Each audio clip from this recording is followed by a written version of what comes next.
Hi everyone, Dennis here with you again. Thanks so much for being a part of this video, and thank you for being a subscriber. Now, I get this comment quite a bit, and people go, you know what, Dennis, you're so lucky. You know, you're just so lucky not to have to deal with symptoms of anxiety, panic attacks, and depression and all this stuff anymore. You know, and I usually have the same kind of response to these people.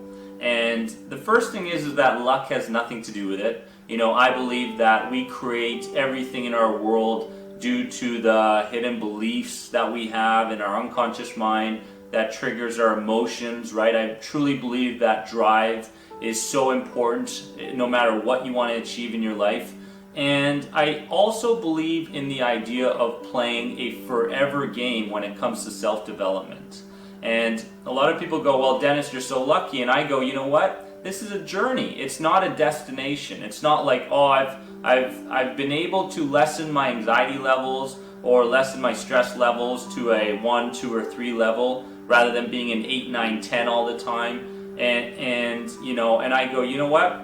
Just because that happens doesn't mean that my mind won't go back to looking at what's familiar again. You know, I might run into a situation one day and I'm in a social environment, a lot of people, and back in the day it would cause me a lot of panic attacks, right? And I had to run away from those situations.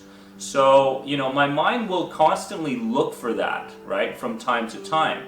And it's my responsibility, as is yours, to train your subconscious mind, just like you're training a dog, basically. You know, you train a dog to sit, to do tricks, to potty train him, whatever it is.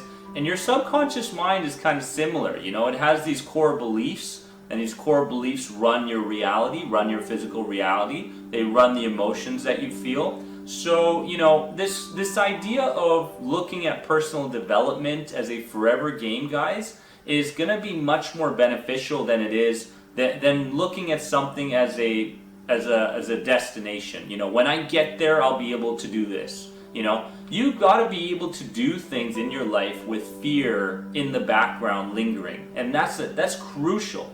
For me, it was like, I'm gonna wait till the moment that I'm comfortable, and then I'll go and talk to that beautiful woman, whatever it is. I'm gonna wait till that moment of, you know, when I get that opportunity to take the chance and go on a hike, for example, or whatever I had, you know, that was fearing me at the time. But you and I both know that that time is so rare. We rarely feel so perfectly amazing when we wake up in the morning that, hey, you know, let's go and do this thing. I can't wait, right?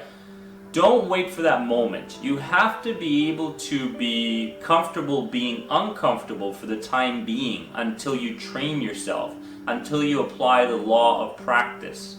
And with this, in my experience, came this fear of regret. And that was something that really drove me for a long period of time and still drives me, you know. And I always, you know, learn through pictures. And what I do sometimes is I have this picture in my mind of Dennis sitting in his rocking chair and, you know, rocking back and forth when I'm 90 and going, man, I wish I would have XYZ, you know. I wish I would have taken that chance. I wish I would have just spoke to that girl. I wish I would have just taken that course. You know, how different would my life have been? How much more fulfilled would I have felt, right? So the fear of regret is something that constantly plays a role in my life, even now after an anxiety disorder. And the idea of maintenance, you know, always like having this attitude of, you know, just because I've overcome something doesn't mean that the journey is done. I've got to maintain this state. I've got to maintain these new mental habits that I've engaged in, right? And one thing that really helped me out of the 7 laws that I've been really studying lately, 7 laws of the mind, and I will be making an episode next week on this, guys, on the Anxiety Guy podcast, so check that out.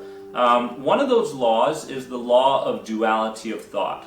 So, which means that the subconscious mind is paying attention to how much you desire the change, how much you actually really desire the change of thought or the change of belief. And this law of duality of thought was something that I was like, wow, that's interesting, you know?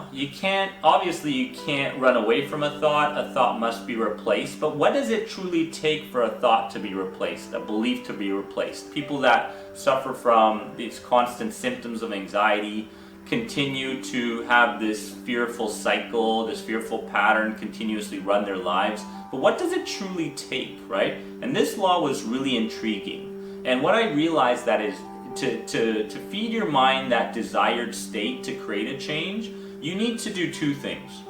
One is you have to have the affirmations, the auto-suggestions, the visualizations, you know, all those things that create certain flashes or images in your mind. You know, those things are a way of programming your subconscious mind.